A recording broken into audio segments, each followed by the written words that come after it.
Welcome to Wick-Splaining. My name is Chuck Wick, and with me I have my brother Paul Wick and our producer Caleb.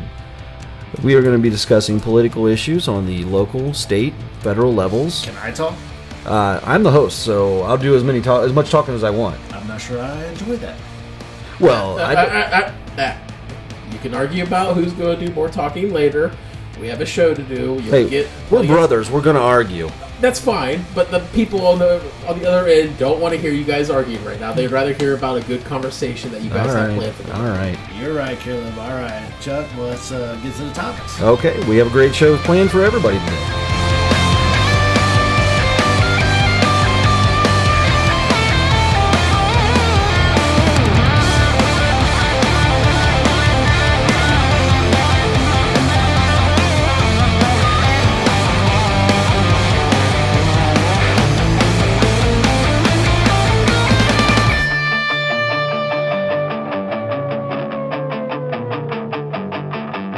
Intro and outro is by Desolate, a Dayton, Ohio area band. You can find them on Facebook or YouTube. Our topic today is veteran suicide. Suicide rates for veterans have increased over the last 20 years or so. According to statistics from mentalhealth.va.gov, from 2001 to 2019, there has been a rise in veteran suicides. So non-veteran adult suicide rose 33% from 12.6 per 100,000 in 2001 to 16.8 per 100,000 in 2019. In comparison, the rate among veterans rose 35.9% from 2001 to 2019, from 23.3 per 100,000 in 2001 to 31.6 per 100,000 in 2019. So as you can see, there is definitely a rise in suicide rates. Definitely. So what's your opinion on that, Paul, as far as reasons you may have for why, or what you think is actually causing that? Well, I also read one more stat before I get into my spiel here. Not really a spiel, I'm just coming off the top of my head with all this stuff anyhow. This website says, among veterans who served during the wars in Iraq and Afghanistan, the suicide rate for those who were undeployed, I'm assuming they mean did not deploy, undeployed, I've never actually heard that word before, but I digress, is 48% higher than the veterans who actually experienced deployment. Now, I deployed to Afghanistan twice, Iraq once, so I did deploy, but I'm not a combat veteran. I was on base working on vehicles for the Air Force. Right. I was at Bagram Air Base. That was ran by the Army, so we carried our M16s full clip wherever we went. Every single place in the base that we were at, we had our M16. Iraq, we did not. It was an Air Force base, so the security was done by the Army or security forces, the Air Force security forces, and therefore it was not necessary for all of us to carry our weapons everywhere. So I did deploy. I went there. I mean, I saw the country, saw the base at least. Didn't get to see too much outside of that, but it's a military base, standard pop-up tents. Go for it. Afghanistan Bagram Air Base at least had B huts, pretty much. I mean, we had the Afghanis come in and build these plywood boxes off of the ground. I mean, that it ain't no more than a plywood box off the ground. So, I went there, but I didn't actually get into the actual combat. And do I feel like I didn't fulfill my full duty? Yes, I do, actually. Okay. Not to the extent that I would want to kill myself, but, I mean, other people do have that mindset, and do I feel like I could have done more? I could have took other assignments to possibly be in the actual combat part of the war. Yes, I should have done it. I actually did have, I thought, a good possibility of doing convoys in Iraq. This was 2007. Yeah, it was 2007 that I had the possibility. So I went to my chief, and I saw this. They put it out there. All volunteers. Well, first they volunteered, and then, of course, they had to pick somebody if they want to get enough volunteers. But the Air Force put it out there, and I went to my chief, and I said, hey, chief, I really want to do this. I really want to go. This is something I want to do. I want to do convoys, man. I mean, we're your operator and mechanic. I was a vehicle maintenance guy. Good to go. I can work on the vehicles. I can drive them. Let's go. I'll take my gun. We're good to go. Chief said, no, I can't. I only have so many. At the time, I was airman, actually, at that time. But he only had so many people in the shop, and he already had a quarter out deployed already. So he's like, by manpower alone, I can't let you go because I need somebody here to work on vehicles. And then my bucket, as we called it in the Air Force, we had a bucket which was our specific time that we were going to deploy. If we were going to deploy, we'd have that specific time, and my bucket was coming up in like 6 months. So he's like, you're going to deploy in 6 months anyhow. But in that 6 months, we were going to get our other guys back. So I can't let you go now because I'm completely shorthanded. I kind of understood that, but my tech sergeant got to go. And I'm not going to name him on this podcast or anything, but he did get to go. And when they went they were supposed to go a full year.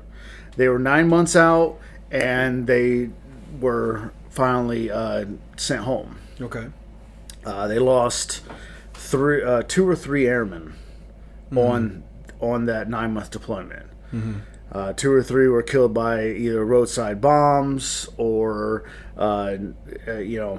direct fire from the enemy. Right. So I believe that was to Iraq. It may have been Afghanistan. I didn't get to go, so I'm not 100% sure. I just remember that I was trying to get on that deployment, and maybe my chief saved my life. Maybe that would have been my slot. Maybe I'd have been that person right there, and I would have died in Iraq or Afghanistan. But I don't know that, and I kind of feel like some guys that volunteer for that thought it was a easy gig. I just go over there, I drive a truck across this base to this base, across this little country over there. I don't give a damn. It's just getting out. Maybe they didn't take it as serious. Maybe because I knew, talked to people, I knew that this was a serious thing, that I could have maybe prevented that kind of casualties if I was there instead of somebody that may have or may or may not have. I don't know. I wasn't there, so I can't say. But I always feel like I think every man, and especially every man that has put the uniform on, feels like maybe not. Could have done better, but I wish I was there to at least help. Right. Maybe if I was that extra guy there, maybe I could have pulled him faster to safety, or could have pulled, could have done this, could have done that to help out. Right. Maybe somebody didn't have to lose their life. Maybe if I was there, maybe I could at least helped. I can't say that they wouldn't have died, but maybe I could at least could have possibly been the factor of them not dying. Right. So, and I feel guilt about that. I don't feel like I did my full service exactly, because we were at war from the day I walked into the military to the day I walked out. Now, granted, I was out in 2009, and the war was pretty much over at that point. Don't get me wrong. I mean, we did do some other bigger, and deployments a little after 2009, and the war definitely kept going on, but the most deadly part of it was over. Right. But that's how I feel, and I kind of understand how the stat of saying the non-deployed have a higher suicide rate because, I mean, it's I mean, at the end of the day, it's what they call survivor's guilt. I mean, it's I'm here, they're not. Yep. Why should I be here? I don't have any. I do not. In the grand scheme of things, I do not have any more right to be here than those guys that died over there. And actually, to me, they have a bigger right to be here than I do because they were in that situation and they gave their life for our country. Right. So they have more of a right to be on this earth still than I do. I don't know if I agree with that. I do understand your guilt, though. Coming from my point of view, I was in the Army National Guard. I was never active duty. You were active duty U.S. Air Force. Yeah. I was Army National Guard. Never was deployed, but I spent a great deal of time at several different National Guard camps and bases across the country. But I ended up injuring my back, and due to that, found some other medical conditions that then ended up I was put out for medical reasons. But I never got a chance to be involved in anything going overseas, doing any deployments, and I have a lot of guilt based on that. The fact that I never got to be there, be involved in any of that. And I mean, I don't know how everyone else, when they joined the military, looked at things, but that was part of the reason why I did it, in the first place, was to go and be involved in protecting our country. Yes. It wasn't to do a bunch of training at different sites and then, oh, by the way, you're broken, we don't need you anymore. Right. So, I do have a lot of guilt that comes from that. I wish I had been able to do more. I wish I had been able to at least be involved in some of the things, at least go to those areas that you got to experience. So, I mean, I do understand where some of this comes from. It's hard to live with the idea that, you didn't do your part. You didn't do what you felt like was, necessary to be a good soldier. And that's difficult for me to deal with a lot of times.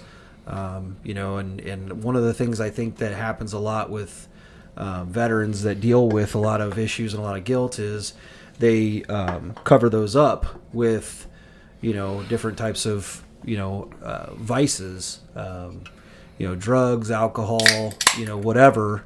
They use those and abuse those as ways of trying to cope. I think that's where the issue comes in, is more in the abuse of those to try to cope with the feelings of guilt, the survivor guilt, as you said. To try to get through the day, try to get through the life, basically.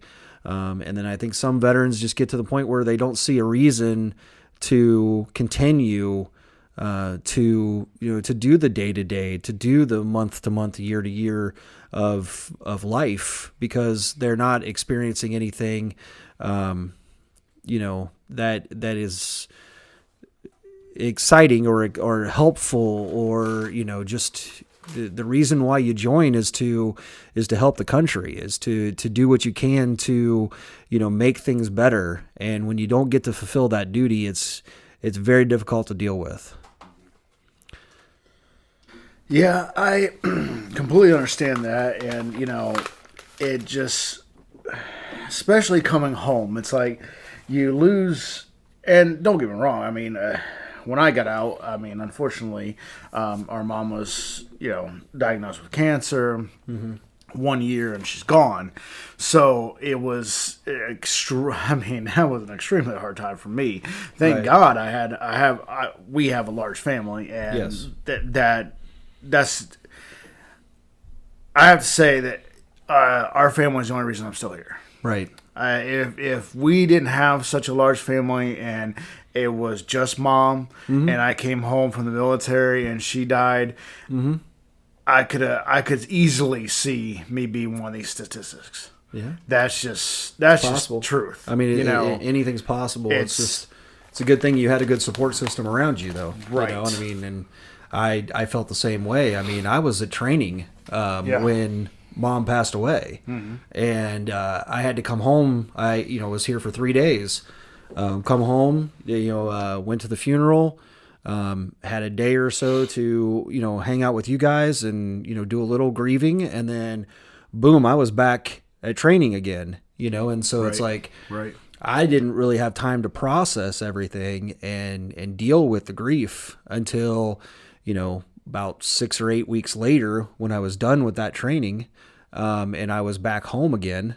I was able to, start actually working on dealing with the grief from that. But, as you said, I mean, that's a lot to deal with. You're already coming off of all of this that is enough to make some people go down this road to begin with. Exactly. Then you're adding in the death of our mother. And just, it's a lot that piled up very quickly. I think for both of us in that time frame. So, that was one of the most difficult parts of the whole thing for me was being in training, coming home for 3 days and going back and not really being able to deal with all of that. But, and I think that also what that shows is that veteran suicide isn't always about, or isn't only about, is what I should say, the service. Sometimes it's about coming home and, from serving and then finding that life isn't what you expect it to be. Life isn't what you wanted it to be. It's difficult to go from that and being a soldier and living that life to going back to civilian life and dealing with, as we both complain about a lot, is civilians whine and cry a lot, and they want to complain about everything. They don't want to work.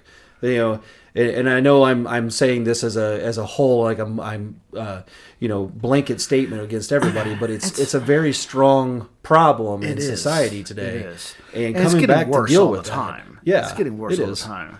I mean, getting back and just military, you just did. You just here's the job, go do it. You just do it. I mean, it just not. There was no not showing up for duty. Right. There was no not following orders. Being late. You didn't being late to duty. If you had a duty station, you had to be at a formation. You had to be at whatever it was. You were there on time. You didn't. It wasn't. Exactly. I mean, I go all the way back to thinking about basic training, and it's God. When the drill sergeants would be like, okay, you have to be in formation 15 minutes before the time we tell you. Now you can go use the restroom, but you only had 14 minutes before the time they told you. Right. So you learned quickly, you don't leave formation in that situation. You just stand there. Yeah. Because that's what they're programming you to do, is follow orders and do it with no question.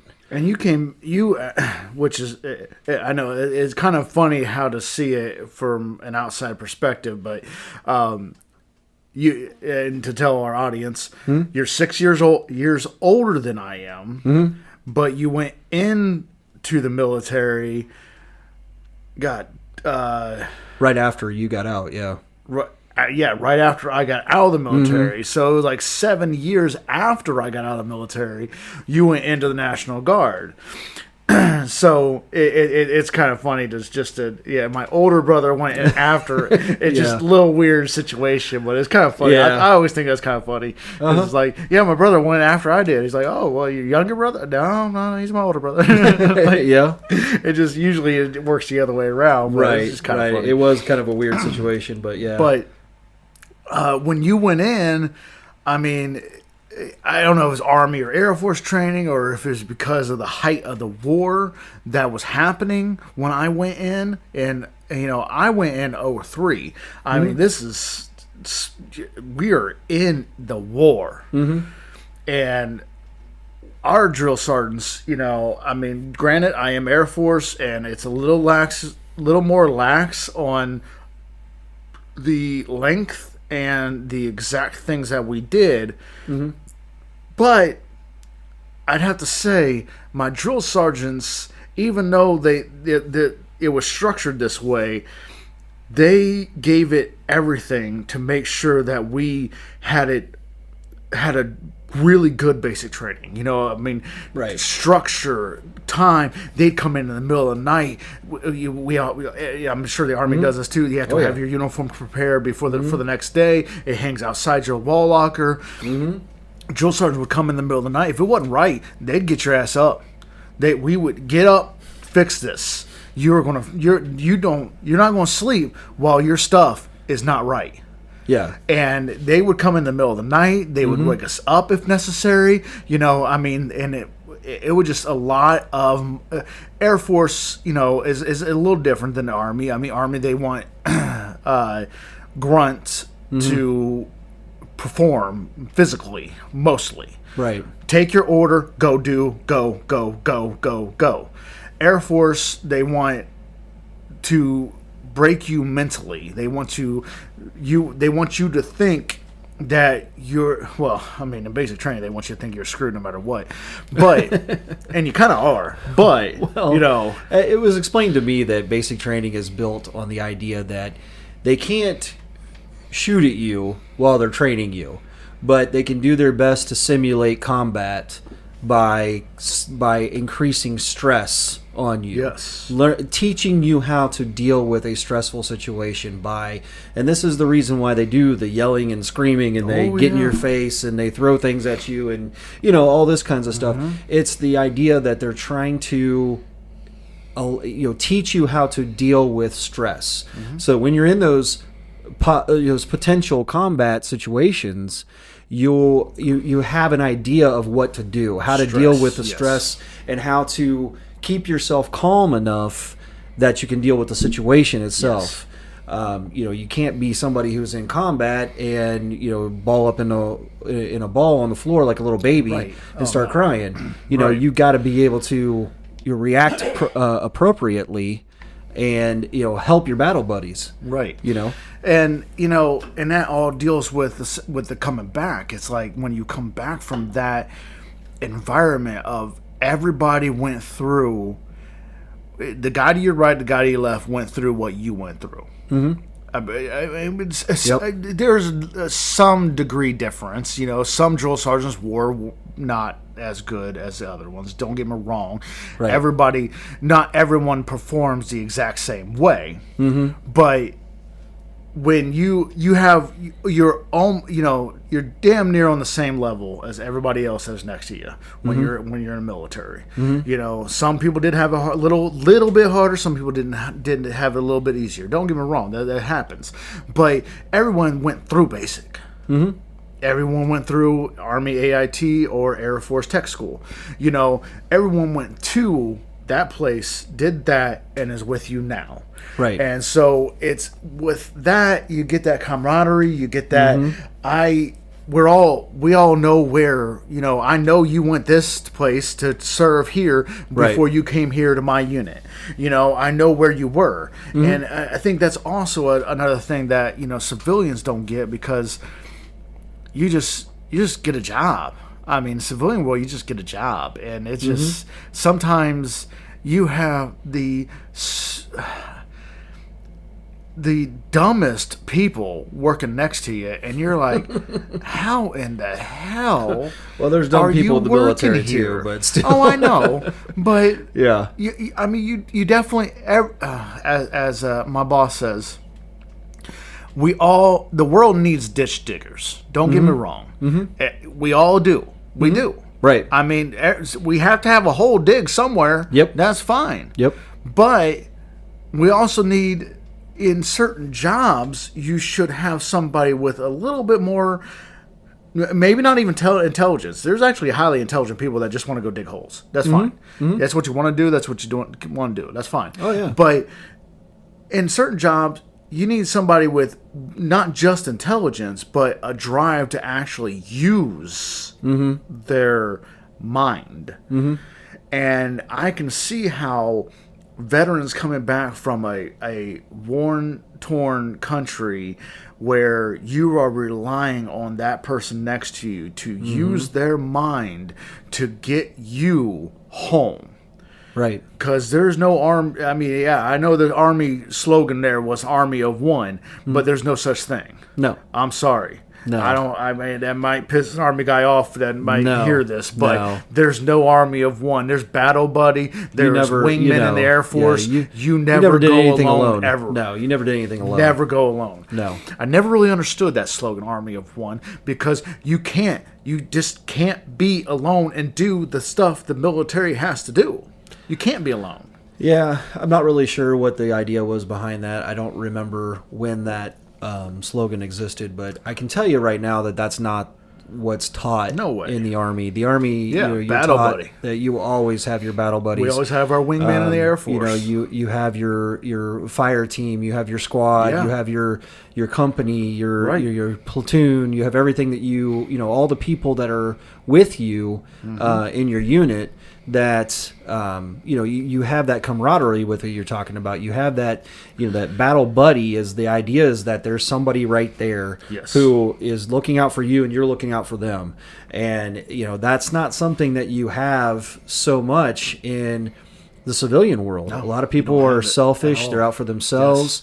All they care about is what they get from the situation. They don't really care whether you prosper or even survive through a situation.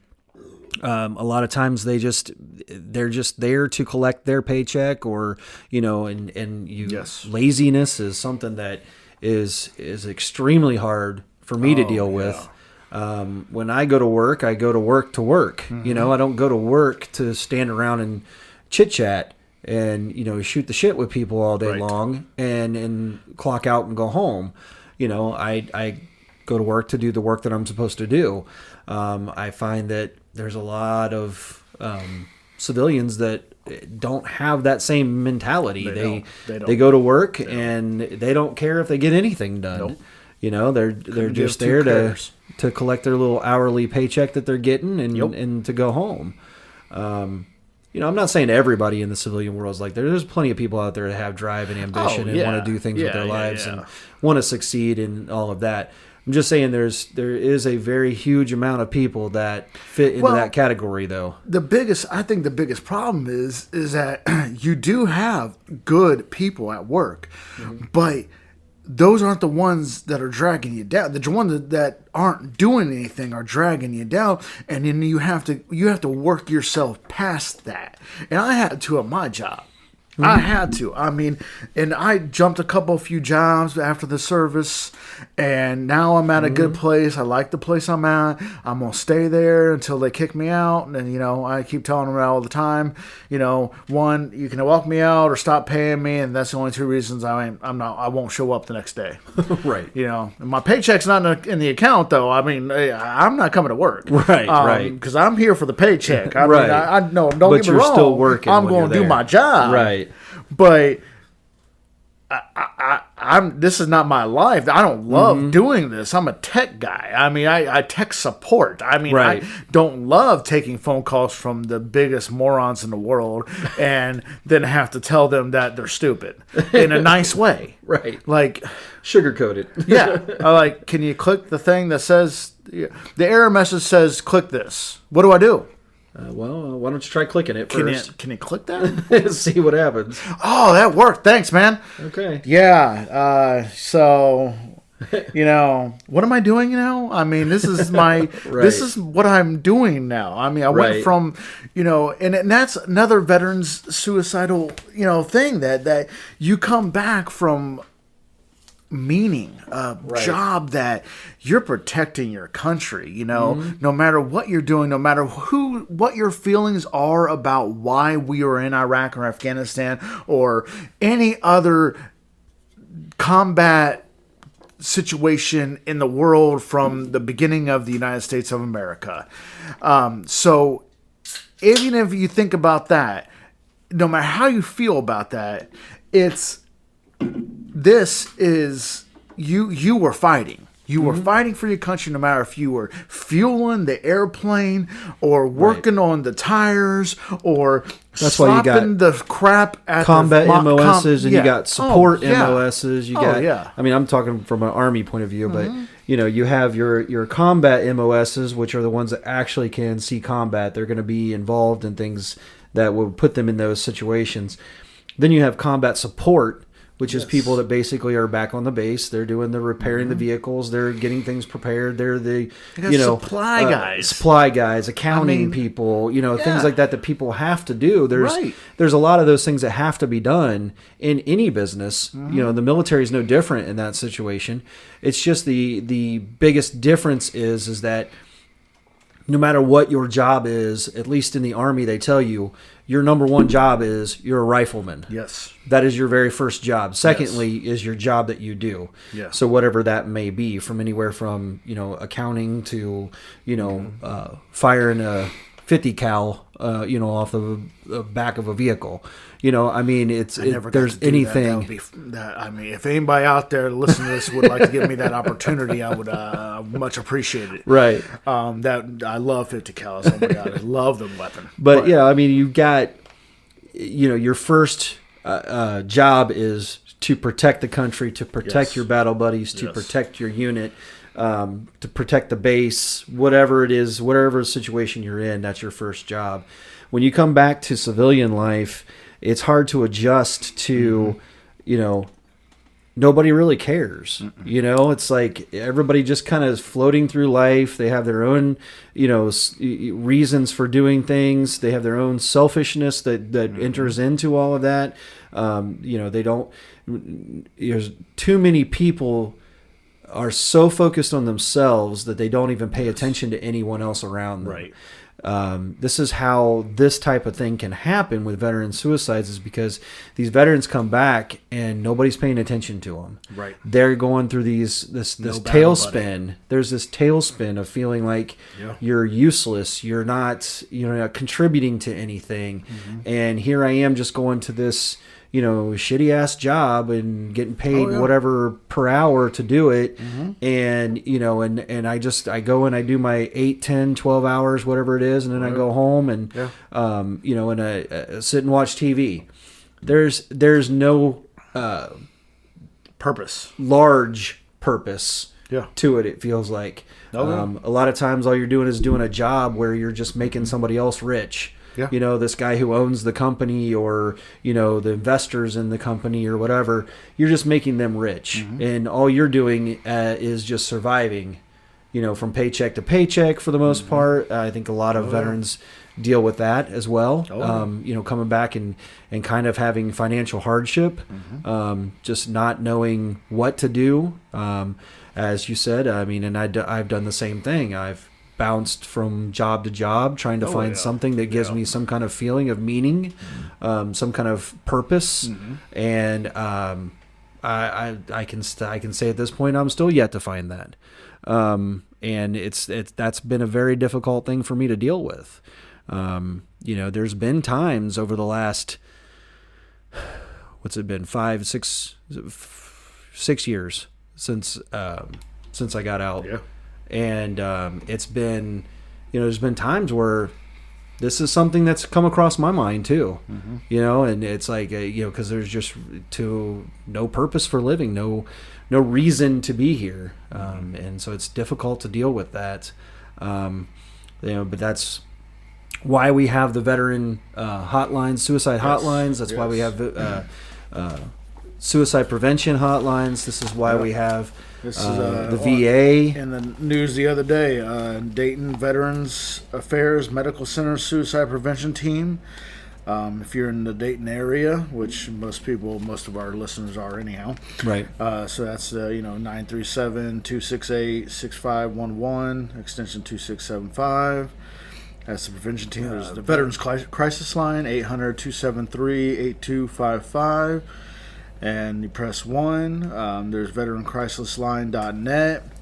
So there's many things out there, but along the lines of going to work and making other people money is everybody does that, but a veteran I think feels more like there's no purpose exactly into that. Right. And that's where the suicide comes from. Now, how I was raised, how we were raised, I should say, because my brother, but how we were raised, how I see things, suicide would never be a thing for me. Now, we were raised differently. We had a whole family. We've always had family. We have family now. Yeah. We get together on pretty much every major holiday. Heck, our family gets together every football Sunday and watches football together. And even if our teams aren't even playing, we still get together and watch football. Because we're together. We eat a Sunday afternoon dinner, and we have a large family, and we have several veterans in the family. It's not just us. There's several other people in our family that have served as well. So there's people to talk to. That's definitely helpful. You and I talk to each other when we need to. So we have those people to lean on. Other people don't. Yeah. Other people come back and they don't have any family. They don't have any friends. They've been involved in something for many, many years that then now there's nothing. And that can be just completely devastating to someone. But this is where, like I said, these programs are there. If you're in need of help, if you're feeling like that hopelessness, then please, reach out to somebody. There's somebody cares about you. Somebody. I don't give a damn what you think. Yeah. Somebody. It don't matter if you go to the Speedway on the corner and get a coffee every day and talk and chit chat with the chick behind or dude behind the counter. That person is going to start caring about you. And when you're not there, that might be something that affects them as well. So suicide is not suicide is not a one person dealing with things. Suicide to me is and it happens, it affects at least 20, 30 people minimum. Even if you're by yourself, you think you're by yourself and not doing anything, and no family, nobody knows, nobody cares, whatever. I would bet money that if you did commit suicide, at least 20, 30 people would be like, wow, man, I wish I knew. I wish I knew that happened. I would have helped. Yeah. 20, 30 people at minimum. Because you don't realize how many people you affect every single day. Yep. How many people you impact. I mean, people know you're there and, actually do pay attention. I mean, and there's also other places you can go. And if you don't have family and friends, you can go, if you're a veteran, church. VFW, you can go to VA. There's VA programs that you can get involved in but if you just want to talk to somebody, go down to your local VFW and just sit down and talk to somebody. I'm sure there's somebody there who'll be happy to talk to you. More than happy, to help you out and do what they can. Us veterans, we love a good war story. So if you're a combat veteran, run down to the VFW, buddy. They'll buy you a beer. Well, I'm sure they will. Everybody loves a damn good war story. So I know most veterans don't like to talk about it, but when you get around a bunch of crazy hooligans again, as we are. Yeah, you start to feel that kinship again, that feeling of belonging. Yes. That's what I think is missed the most for most veterans, is that just feeling like you belong to something. Feeling like you have a group of people that will be there for you no matter what. Yes. And that's like, that's hard to come back from that and just say, oh, now I'm basically on my own to figure these things out, to deal with, everyday life. Yeah. It's difficult, and I don't think that most people that haven't served can even understand it. No. You don't have that understanding of what it's like to, just be in the trenches, for lack of a better way of describing it, with people, and understanding that, this person has my back, I have their back. You always have somebody there, come back here. No, there isn't always somebody there, so it's difficult. But, that's why, like I said, that's why there's those programs. Please reach out to those programs if you have any thoughts or any problems that could possibly put you in this situation.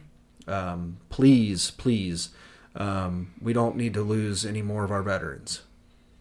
And to go beyond that even, I feel like suicide is never the answer. And it isn't. I mean, not just that I feel like that. It's never an answer because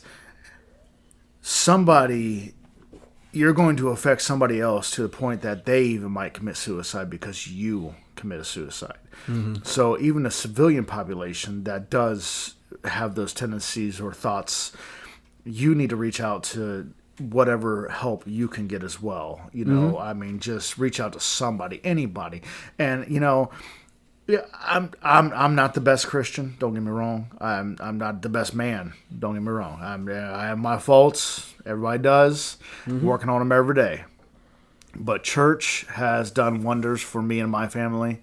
Yep. And I love going. I love being there. It's helped me a lot. Mom drug us to church when we were kids. We hated it. We didn't want to go. I don't even know how many churches we went to. Oh my God. Either. Why am I here again? And oh man, it was church every day of the week when we were kids. Hell, if we weren't at the pastor's house, the pastor was at our house. It was always church. Oh my man. It was like, we just stopped going. And then I stopped going for that long time. And I was missing that. It was something completely missing in my life. And I mean, if you can find a good church where people are accepting and people welcome people in, my church and you feel like that, like you belong, then it's a great thing. Yes. I've been to churches like that, and I've also been to churches where I felt like most of the people were fake, judging, and so it's just about finding a good place where you feel welcome, and you feel like you belong, and I feel like that can be somewhat of a replacement for what you felt when you were in the military. Oh yeah, just having you can help others, that kinship with somebody, right? And in that, you get that kinship of helping others, helping people through things. You might find another veteran there that needs help himself. Right. You might find somebody else there that has those suicidal thoughts that you can help too, as well as getting to better know Jesus. And I don't want to get into a whole preaching thing here on a podcast, but church can help you relate to life and relate to others and help you through a lot of things. Right. And I will not say my church name right now, but I'll ask my pastor, and he's probably listening to this. So, well, most pastors do counseling and stuff like that too. You can, you can usually schedule time, go in and talk to them as well. So, I mean, there's a lot of different avenues there that have to do with churches that can help somebody through this type of a hard time. So, I mean, there are plenty of places to go to get help. Suicide prevention, churches, just if you're, like we said, if you're a veteran, just head on down to the local VFW and talk to some other veterans. I'm sure if they pick up on the fact that you're having a hard time, and they will, they'll reach out to help. Veterans are real good about picking up on things like that. Yeah. So they'll definitely help where they can, so. Well, that's been our topic for today. If you have any questions or concerns, please contact us at Wick-Splaining@gmail.com. Well, that was today's topic. I hope you enjoyed our candid conversation. If you have any comments about our conversation today, please email us at wick.splaining@gmail.com. And even Donnie has something to say. Like, share, and subscribe. All right. And just to wrap that up, you can find us on Anchor, Spotify, Apple, and Google Podcast. Thank you for listening. Thank you.